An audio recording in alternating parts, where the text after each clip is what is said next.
All right, and we are back here on the GSMC Football Podcast. And for the final part of the show, we are going to now get into talking about the Buccaneers and their win over the Chargers. We'll talk about the performances of Mike Evans and Baker Mayfield.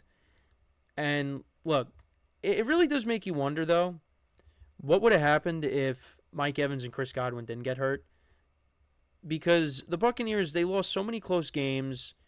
Baker was doing the best he could with, the lack of weapons that he had at his disposal at the time, missing his top two wideouts. And now you get Mike Evans back, and the Buccaneers, they're back to being the team that we saw earlier in the season.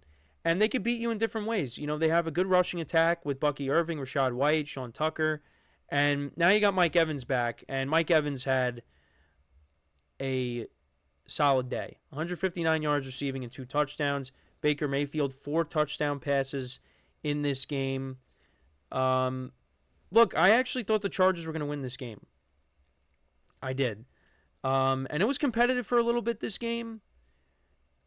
This game did go back and forth for a bit. Both teams scored on their first 2 possessions. The Chargers actually went ahead 17-10, and then the Bucs went on to score 30 unanswered points. The Bucs went right down the field in their first possession, and Baker Mayfield connected with Jalen McMillan, their rookie wide receiver, who had another touchdown on the day. Last week he had a touchdown as well. But, so they went right down the field on their first drive. Then the Chargers responded. They went 10 plays, 70 yards, and Justin Herbert connected with Ladd McConkey. Good to see him back. Bucs answered with a field goal to make it 10-7. Chargers made it 10-10. And then Baker Mayfield threw a pick on the very first play of their next drive, and then the Chargers capitalized. They turned that into a touchdown. Herbert connected with Quinn Johnston. And then the Bucs ended up fumbling, but that didn't amount to anything. The Chargers ended up punting, and then the Bucs got a field goal before the end of the half. So that made it 17-13. Then it was 20-17. Baker connected with Mike Evans for a 57-yard touchdown. And then later, after that, the Bucs kicked another field goal. Herbert threw a pick, and then Mayfield, a nice throw to Mike Evans, a 35-yard touchdown on 3rd and 12. Chargers turned it over on downs. Bucs made it 37-17 in the fourth quarter. Chargers turned it over on downs again. Bucs made it 40-17, and then the Chargers fumbled towards the end, and that was pretty much it.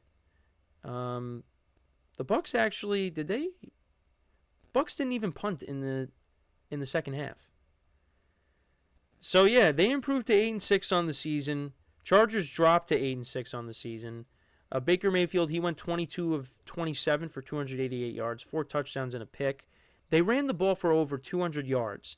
Bucky Irving had 117 yards rushing. He had a 54-yard run in this game. Rashad White had 64 yards on the ground. Baker Mayfield had a 21-yard run in this game. He finished with 25 yards on the ground. Sean Tucker had 17 yards rushing as well. The Bucs have become a very good rushing team. And a lot of that has to do with Bucky Irving and also Baker Mayfield. I mean, at times he's taken off and run with it when he has to. And, of course, you have Rashad White, who can also catch passes out of the backfield, too. But, yeah, that makes the Bucs very dangerous, is having a running game like they do. And this passing game. Mike Evans, 9 receptions, 159 yards, and 2 touchdowns. Jalen McMillan, 5 receptions for 75 yards and a touchdown. These last 2 weeks, he's had 3 touchdowns combined. So, that's a receiver that's stepping up. K. Dotton had 2 receptions for 24 yards. Rashad White had 2 receptions for 17 yards and a touchdown. Sterling Shepard, 1 for 16. Rashad White did lose a fumble in this game. Bucs defense, 3 sacks of Justin Herbert, who on the day went 21 of 33 for 195 yards, 2 touchdowns, and a pick.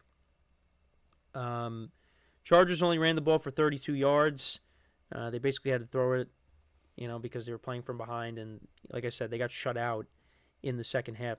The Bucs outscored them 27-0 in the second half.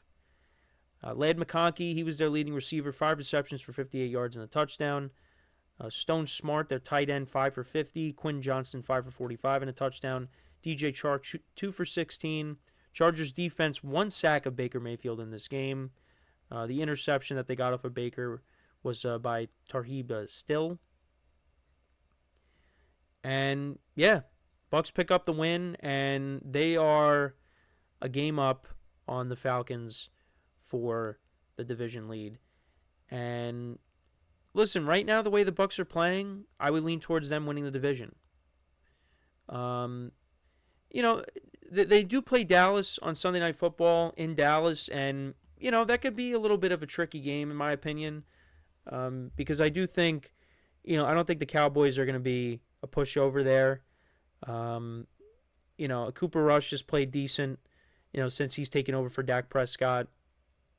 The Cowboys are coming off of a win against the Panthers, and I do think that could be a tough game for the Bucks. But you know what?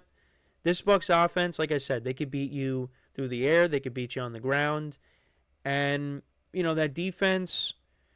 Listen, they held Justin Herbert down in the second half, to 0 points. So you got to give them credit there. So I do lean towards them winning the game on Sunday, but that could be a little bit tough. And then, divisional games coming up, the final couple weeks of the season. You never know what's going to happen. That Saints game, I would have been a little bit more worried if Derek Carr was going to play, but he's not. So I think the Bucks should win that, and then against the Panthers at home, I think they should win that too. And if that's the case, they win the division for the second year in a row, and they go 11-6. And again, it makes you wonder what would have happened if their receivers didn't get hurt. Because when their receivers got hurt, it just looked like it was the end. It looked like that, it was going to just be the Falcons running away with it, and the Bucks, were going to miss the playoffs. And they lost a lot of close games. They only lost to the Ravens by 10. The score was a little bit more lopsided than what the final score was, but still, they ended up losing by 10. They lost to the Falcons by 5. They lost to the Chiefs in overtime, and then they basically lost to the Niners on a game-winning field goal. It's tough. It was a tough stretch for them. But then they went into the bye, they got Mike Evans back, and they have won 4 straight, and they're 8-6. So 2 of their last 3 games are at home. You got the Cowboys on Sunday night. I mean, I think they should win out. I think the Falcons, the way Kirk Cousins is playing, I think they lose that game to the Commanders. So if that's the case, even if, I think the Bucks win. And shout out to Baker Mayfield because he's played really well this year. He's got 32 touchdown passes this season. The interceptions are a little high. He's got 14, but you'll live with it because you win games. He has played really well in Tampa these last 2 years, and very happy that he has found a home there. We'll see what happens after this year on if they bring back Chris Godwin. I saw something that said maybe the Chargers are a front runner to bring him in. The Chargers do need wide receiver help. I think that's the issue right now. And they're dealing with injuries. They don't have J.K. Dobbins. I think next year this Chargers team is going to be very dangerous. Now, I still think they are dangerous because they're going to make the playoffs this year, and they got a good defense, which a couple times this year has gotten shredded. This is a game where they got shredded. But you got the defense that has been good. Justin Herbert, I mean, this team still can be dangerous in the playoffs, but I think they're still a year away, and that's okay. That's okay because, look, I mean, I don't think anybody really expected the Chargers to be a playoff team this year. I did say they had the potential because I think Harbaugh was going to turn this team around immediately, and he has. But there's still work to be done with this roster, and I think they will. They'll figure it out.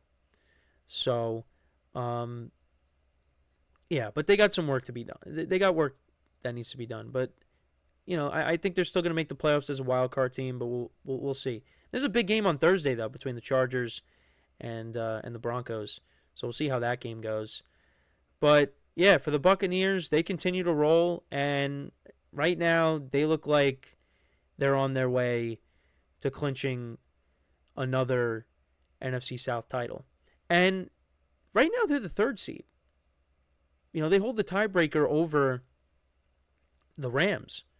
So, and it's going to be interesting because they're going to play one of these NFC North teams, whether it's the Packers or the Vikings. Right now, they're locked in to play the Packers if the playoffs were to begin today. So, yeah, no, give them credit, though.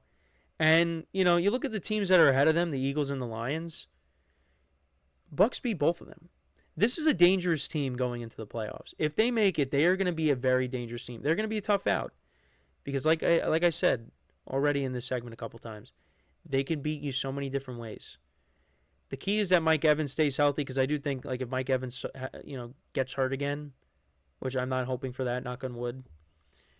Mike Evans got hurt, then I don't really give him a chance to go far. But when you have this running game and you got the passing game now back up to speed, how it was in the beginning of the year. I mean, you still don't have Chris Godwin, but still, you got Mike Evans back. This is a dangerous team. And they could pull off some upsets in the playoffs. Who knows? But I don't want to get ahead of myself. But the way they're playing, I mean, they're at least a dangerous team. But we'll have to wait and see how it goes. But let me know what you guys think about this game. What were your takeaways from it? Let me know in the comments. And yeah, that is pretty much it for the show for today. Thank you guys for tuning in.